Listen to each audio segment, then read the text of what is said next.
Le monde que nous voyons n'est qu'une mince coquille recouvrant quelque chose de beaucoup plus complexe, plus profond dans l'obscurité, imprégné d'un réseau de secrets que les gens ordinaires ne devraient même pas connaître. Nous sommes habitués à la croyance naïve que les gouvernements détiennent le pouvoir, que les présidents gouvernent les nations, que les décisions prises à la Maison-Blanche déterminent le destin de millions de personnes. Mais en fait, il ne s'agit que de décors, de toiles de fond, derrière lesquelles se déroule quelque chose de beaucoup plus ancien, qui dépasse l'entendement humain. Un jour, je m'en suis rendu compte et, à partir de ce moment-là, ma vie est devenue une fuite. J'étais l'agent de sécurité de Trump, un homme qui en savait trop, mais qui n'a jamais eu à le dire à voix haute. J'ai vu des choses qui n'étaient pas destinées aux yeux des simples mortels. J'ai assisté à l'ouverture des portes d'un autre monde, et j'ai entendu les voix de ceux qui n'ont jamais fait partie de l'humanité. À ce moment-là, j'ai compris que ce qu'on appelait la politique, la diplomatie, les relations internationales n'étaient qu'un masque cachant la véritable nature de ce qui se passait. Trump a été traité de tous les noms, mais personne ne savait qui il était vraiment. Je ne le savais pas non plus, jusqu'à ce que je sois là, dans la zone 51, au cœur du secret le mieux gardé d'Amérique, un endroit qui était devenu depuis longtemps quelque chose de plus qu'une base militaire, un endroit où la présence humaine n'était qu'une intrusion forcée dans un monde qui n'était pas le nôtre. Le vol a été organisé dans le plus grand secret. Il n'y a eu aucun ordre officiel, aucune annonce publique, aucune mention de la visite du président dans la zone 51. Nous nous sommes envolés au cœur de la nuit, accompagnés seulement d'une poignée de personnes triées sur le volet, dont des militaires de haut rang, quelques hommes en costume d'affaires et d'autres qui ne se sont jamais présentés, mais dont la présence parlait d'elle-même. Ils n'étaient ni militaires, ni scientifiques, ni politiciens, mais leur regard les désignait comme des personnes qui en savaient beaucoup plus sur le monde que le reste d'entre nous. Lorsque l'avion a atterri, personne n'a dit un mot. Nous sommes descendus, nos pas résonnant sur les parois métalliques des couloirs en acier, imprégnés d'une lourde odeur d'ozone et de quelque chose d'autre, quelque chose de subtilement étranger. Je n'avais pas besoin de poser des questions, je savais que personne ne répondrait. Nous avons marché longtemps, descendant de plus en plus bas, jusqu'à ce que les murs commencent à changer de structure. Ce n'était plus du métal, mais une surface lisse, presque organique, mate, comme si elle respirait, recouverte par endroits de motifs étranges, à peine visibles, qui semblaient bouger lorsque la lumière tombait dessus. Je voyais certains accompagnateurs serrer les poings, essayant de ne pas regarder autour d'eux, de ne pas se demander où ils allaient exactement. Il y avait une porte au bout du couloir, mais ce n'était pas une porte ordinaire. Elle n'avait pas de joint visible, pas de charnière, pas de poignée. C'était une pièce de matériaux monolithiques qui semblait avoir été cultivée et non créée. L'un des hommes en costume s'est approché et a fait un mouvement à peine perceptible avec sa main, et la porte s'est dissoute. Nous sommes entrés. Le silence régnait à l'intérieur, mais ce n'était pas un silence ordinaire, pas un vide, mais plutôt une attente remplie de quelque chose d'insaisissable. La pièce était immense, les voûtes se perdèrent dans la pénombre, mais en son centre trônait une table taillée dans le même matériau que les murs. Derrière elle, des créatures étaient assises, et qui n'étaient pas humaines. Je ne pouvais pas les décrire d'un seul coup d'œil. Mon cerveau essayait de trouver quelque chose de familier, de s'accrocher à une analogie, mais rien ne fonctionnait. Leurs formes changeaient, leur peau brillait de teintes qui n'existaient pas dans le spectre des couleurs humaines, leurs yeux étaient vivants, mais pas nets, dépourvus d'émotion, mais remplis de quelque chose de plus profond. J'ai senti leur présence, comme s'ils n'étaient pas simplement assis à la table, mais qu'ils étaient dans mon esprit depuis longtemps, l'étudiant, creusant dans mes pensées, passant en revue chaque moment de ma vie comme s'il feuilletait un livre. Trump s'est assis en face de moi. Son visage n'exprimait rien. Il regardait les créatures comme si elles n'étaient pas nouvelles pour lui, comme s'il les avait déjà rencontrées. Peut-être que c'était le cas. Peut-être que cette rencontre n'était pas la première. J'ai reculé, serrant la poignée d'une arme qui me semblait totalement inutile dans ce lieu, parmi ces murs, parmi ces créatures. Je me sentais petit, insignifiant, pathétique, comme une fourmi observant quelque chose qui la dépasse. Ils ont parlé. Je n'entendais pas leur voix, mais je les entendais à l'intérieur de moi. Les mots n'avaient mis pas de son, mais ils avaient fait du poids. Le traité est conclu. Trump a hoché la tête. Les mots qui résonnaient dans mon esprit n'étaient pas seulement une voix, c'était une invasion, une pénétration de la conscience, comme si une force inconnue avait ouvert mon esprit sans prévenir et commencé à en feuilleter les pages, examinant chaque pensée, chaque souvenir, chaque faiblesse, comme si je n'étais pas une personne, mais simplement un ensemble de données à regarder, à analyser, à comprendre et à utiliser.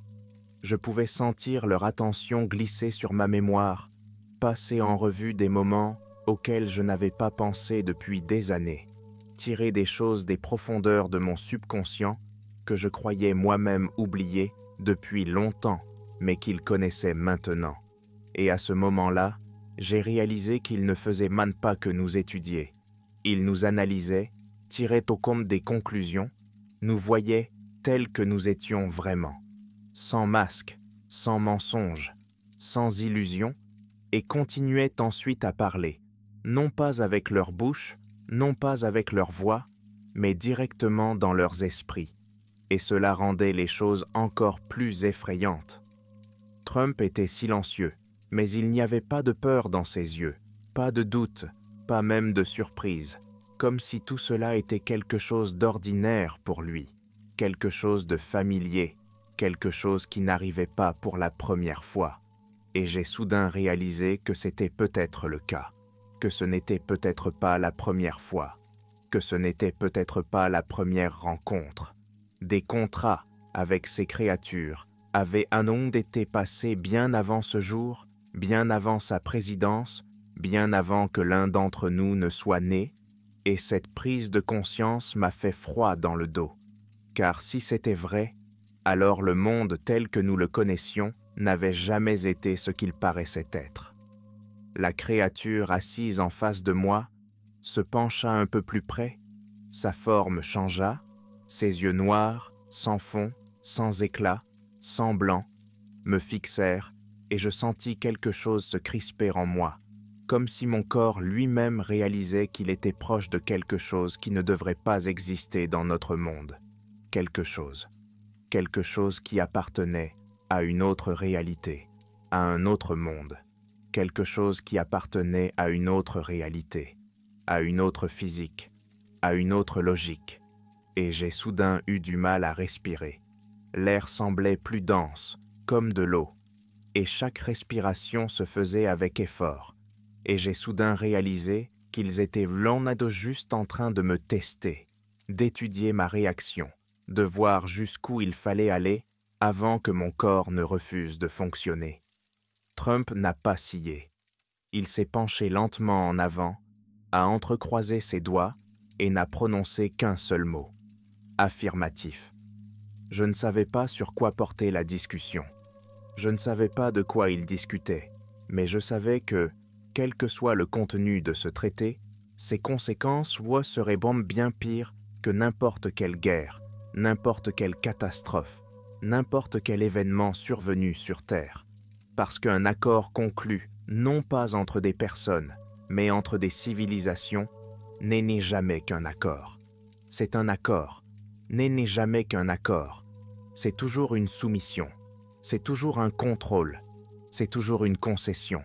Mais ce qui était donné en échange, je ne pouvais pas le savoir, et cette incertitude déchira mon esprit, le remplissant des hypothèses les plus terribles, et aucune d'entre elles n'était de bon augure pour l'humanité. Il y eut une lourde pause dans la salle, mais ce n'était pas le silence, c'était autre chose. C'était l'attente, comme s'il vérifiait quelque chose, contrôlait les données, calculait, et je sentis soudain un son à peine audible mais tangible à l'intérieur de ma tête, comme si 1000 voix, chuchotées simultanément, se fondaient en une seule, formaient un chœur qui n'était pas une chanson, mais un ordre, une décision, quelque chose que je n'étais pas censé entendre, mais que j'entendais, et qui signifiait que je faisais déjà partie de quelque chose dans lequel je n'étais pas censé être impliqué. Puis les murs de l'auditorium ont commencé à changer. Je ne sais pas si c'était mon esprit qui me jouait des tours, la réaction de défense de mon esprit face à ce qui se passait, ou si c'était la réalité, mais les surfaces lisses qui nous entouraient se sont soudain mises à bouger, comme si la vie circulait sous elles, comme si le matériau dont elles étaient faites n'était ni du métal ni de la pierre, mais quelque chose d'organique, de vivant, de respirant, de changeant, et des symboles ont commencé à apparaître sur leur surface, comme ceux que j'avais vus dans les couloirs. Mais ils ne se contentaient plus de briller, ils formaient des motifs, se construisaient en quelque chose comme un texte, mais un texte non pas pour les gens, mais pour ceux qui l'ont créé, un texte qui ne pouvait pas être lu, mais qui pouvait être compris, à un niveau profond, comme s'il était ancré dans la réalité, et à ce moment-là, j'ai compris que le marché était déjà conclu, que le document était déjà signé, mais pas avec de l'encre, mais avec quelque chose d'autre, quelque chose qui laisserait une marque dans la structure même du monde. Et au moment où j'ai compris cela, l'un des êtres m'a regardé directement. Et c'est là que j'ai compris que je ne devais pas être ici. Je ne sais pas combien de temps s'est écoulé pendant que tout cela se passait. Peut-être des minutes, peut-être des heures, peut-être des jours, mais le temps s'écoulait différemment ici, pas comme il était censé le faire. Il se comprimait, s'étirait, disparaissait, et lorsque nous avons finalement quitté la salle, j'ai eu l'impression de ne pas être moi-même, mais quelqu'un qui n'appartenait plus à ce monde. Je voulais demander à Trump ce qui s'était passé exactement, ce qu'il avait signé exactement, ce qui nous attendait tous maintenant, mais je savais qu'il n'y aurait pas de réponse. Je savais que maintenant, même si on me disait la vérité, je ne serais pas capable de l'accepter, parce que je sentais que ces êtres n'avaient pas seulement fait un pacte, ils avaient laissé quelque chose en nous, quelque chose qui allait maintenant grandir, changer, germer dans un monde qui pensait qu'il appartenait encore aux humains. Lorsque nous sommes retournés dans les couloirs de la zone 51, que les portes se sont refermées de derrière nous et que les murs d'acier nous ont à nouveau entourés, j'ai soudain réalisé que l'air ici était différent, que le complexe lui-même, toute cette base, toutes ces pièces, n'était qu'une décoration, qu'une fine couche de tromperie qui cachait quelque chose de beaucoup plus ancien, quelque chose qui avait toujours été là, quelque chose qui pourrait maintenant en sortir. Trump avançait, le pas assuré, le regard calme, comme s'il venait de tenir une réunion de routine. Mais je savais qu'il n'en était rien. Je savais que derrière ce calme se cachait autre chose, que cet homme savait maintenant quelque chose que personne d'autre ne savait, qu'il voyait des choses qu'il n'aurait pas dû voir, et j'ai soudain réalisé que l'accord n'avait pas été conclu aujourd'hui, pas maintenant. Il avait été conclu il y a longtemps, et ses conséquences ne faisaient là que commencer. Le temps s'écoulait différemment dans la zone 51. J'avais pensé que nous n'y étions pas restés plus de 2 heures, mais quand j'ai revu le ciel, quand l'air froid du désert m'a frappé le visage, quand l'obscurité au-dessus de nous n'était éclairée que par la fine fossile de la lune, j'ai réalisé que plus d'une journée s'était écoulée, même si c'était impossible. Ma montre indiquait encore l'heure lorsque nous sommes entrés dans le complexe souterrain, mais je savais qu'on ne pouvait pas s'y fier. Je savais que quelque chose, ici, dans cet endroit, pouvait déformer la réalité. Et maintenant, en regardant l'avion qui allait nous emmener loin d'ici, je sentais que ce vol allait être autre chose qu'un retour normal. Trump marchait devant, ses pas étaient assurés. Il avait l'air de n'avoir rien fait, comme s'il s'agissait de l'une de ces milliers de réunions d'affaires, mais je savais que ce n'était pas le cas. Je savais que quelque chose s'était installé en lui, que l'on ne pouvait pas voir, mais que l'on pouvait sentir. Je savais que ceux à qui il avait parlé n'avaient pas seulement laissé un souvenir en lui, mais une trace qui marchait maintenant avec lui, invisible mais réelle. Il ne s'est pas retourné, il n'a pas dit un mot, il est simplement monté dans l'avion, et tandis que nous décollions, tandis que le désert restait loin en dessous, j'ai soudain réalisé que la zone 51 n'était plus seulement une base, que cet endroit n'avait jamais été créé par des humains, que son existence n'était pas seulement un projet militaire, pas seulement une cachette secrète du gouvernement, mais quelque chose qui avait toujours appartenu à d'autres. Et j'ai compris maintenant pourquoi tous ceux qui étaient allés trop loin avaient disparu sans laisser de traces. Je savais que je devais oublier tout ce que j'avais vu, mais je savais aussi que c'était impossible. Le vol était silencieux, personne ne parlait. Les conseillers secrets étaient assis sur leurs planchettes. Les militaires étudiaient des documents que personne n'osait dévoiler. Mais je sentais dans l'air une tension qui ne pouvait être cachée, parce que ceux qui étaient là, dans cette pièce, parmi ces créatures, n'arrivaient plus à être eux-mêmes. J'ai fermé les yeux, mais leur silhouette se dressait là toujours devant moi. J'ai vu leur corps qui n'avait donc pas de forme, mais qui existait. J'ai vu leurs yeux qui ne reflétaient pas la lumière, mais l'absorbaient. J'ai vu leurs mains dont les doigts ne bougeaient les pas, mais contrôlaient la réalité, comme si elles pouvaient donc changer l'espace d'un simple regard. Je ne sais pas quand je me suis endormi, mais quand je me suis réveillé, l'avion était déjà en train d'atterrir. À son retour à Washington, Trump a fait une déclaration. C'était un discours très ordinaire, rien de plus qu'un briefing officiel de plus. Mais j'ai senti que les mots qu'il prononçait n'étaient pas de simples mots, qu'ils portaient quelque chose de plus, quelque chose qui ne pouvait être saisi si l'on ne connaissait pas la vérité, si l'on ne se rendait pas compte qu'un traité avait déjà été conclu. Il a parlé d'un nouvel ordre, d'un monde qui a besoin de changement, que les frontières entre les nations perdraient de leur sens, que l'humanité devait se préparer à une nouvelle phase de son existence. Et je me suis rendu compte qu'ils avaient commencé à agir. Après cela, des choses étranges ont commencé à se produire. Certaines personnes du gouvernement, celles qui étaient influentes, celles qui avaient accès aux secrets les plus intimes, ont commencé à disparaître. Certains ont démissionné sans explication, d'autres ont eu des accidents étranges, d'autres encore ont disparu sans laisser de traces. Les journaux n'en parlaient pas, les chaînes d'information ne disaient rien, mais je savais que ce n'était pas un accident. Je savais que c'était une conséquence de l'accord que j'avais vu de mes propres yeux, et il devenait maintenant clair pour moi qu'il n'était pas fait en faveur des gens. J'ai essayé de comprendre, mais plus je creusais, plus j'avais l'impression de m'approcher du bord d'un abîme dans lequel je n'aurais pas dû regarder. J'ai trouvé des documents étranges qui parlaient d'une nouvelle structure, d'un programme de réincarnation, d'une collaboration interdite.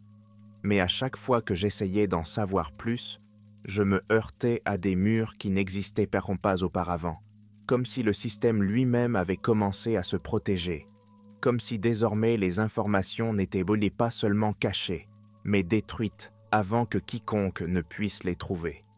J'ai vu des gens qui avaient changé. Ceux qui travaillaient à la Maison-Blanche ont commencé à se comporter différemment. Leurs mouvements devenaient mécaniques, leurs discours mesurés, leurs visages sans émotion.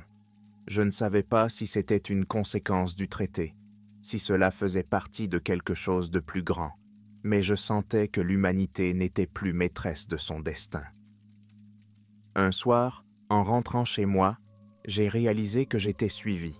Je n'ai pas entendu de pas, je n'ai pas vu de silhouette, mais je savais que quelqu'un se tenait devant la porte, que quelqu'un était dans l'obscurité, observant chacun de mes mouvements. Je savais qu'il savait que j'étais là. Je savais qu'il ne laissait aucun témoin. J'ai pris mes affaires et j'ai disparu. Je savais que je ne pourrais pas me cacher longtemps, mais je devais essayer. J'ai écrit cette histoire parce que je savais que si je ne le faisais pas maintenant, je n'aurais pas d'autre chance. Si vous lisez ceci, sachez que le marché est conclu. Il ne reste plus qu'à attendre qu'il vienne pour le reste d'entre nous.